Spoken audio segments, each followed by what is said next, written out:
दिल्ली वाले मम्मी में फोड़ दूंगा and you know দিল্লির রাস্তায় শ্লীলতাহানির শিকার হয়েছেন ভারতের একাধিক তারকা। কেউ কেউ নিজেদের তিক্ত অভিজ্ঞতার কথা শেয়ারও করেছেন। এবার নিজের অতীতের এক ভয়ঙ্কর অভিজ্ঞতার কথা প্রকাশ্যে আনলেন বলিউডের জনপ্রিয় অভিনেত্রী তিলোত্তমা সোম। I can't outnumber them, so I just physically moved away a little bit.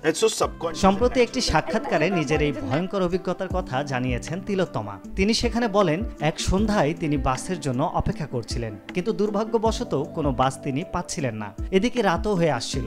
হঠাৎ একটি গাড়ি দাঁড়ায় তার সামনে। গাড়ি থেকে 6 জন পুরুষ নেমে আসেন। নিরাপত্তার জন্য স্বাভাবিকভাবেই তাদের থেকে নিজেকে কিছুটা দূরে সরিয়ে নেন তিলোত্তমা। আর তারপরেই অভিনেত্রীকে টার্গেট করেন ওই 6 পুরুষ।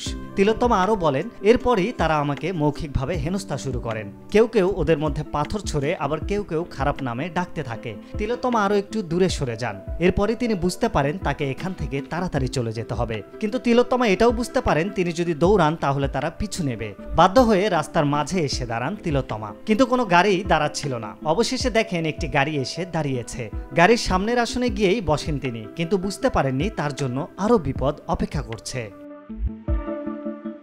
অভিনেত্রী জানান, ওই গাড়িতে মেডিকেল সংক্রান্ত চিহ্ন ছিল। তিলোত্তমা ভেবেছিলেন চিকিৎসক যখন তখন ভালোই হবে, কিন্তু এরপরই চালকের আসনে থাকা ওই ব্যক্তি নিজের প্যান্টের চেন খুলে ফেলে। তিলোত্তমা বুঝতে পারেন তার সঙ্গে কি হতে চলেছে। ওই ব্যক্তি আমার হাত আঁকড়ে ধরে। এরপরই আমি খুব জোরে জোরে অজান্তেই ওই ব্যক্তিকে মেরে দিই, যার ফলে ওই ব্যক্তি গাড়ি থামাতে বাধ্য হয় এবং নিজেই আমাকে গাড়ি থেকে নেমে যেতে বলে। এভাবেই বলেছিলেন অভিনেত্রী। এই ঘটনায় রীতিমতো স্তম্ভিত এই বাঙালি অভিনেত্রী। সেই ঘটনার স্মৃতি আজও তার কাছে বিভীষিকাময়, আতঙ্কের।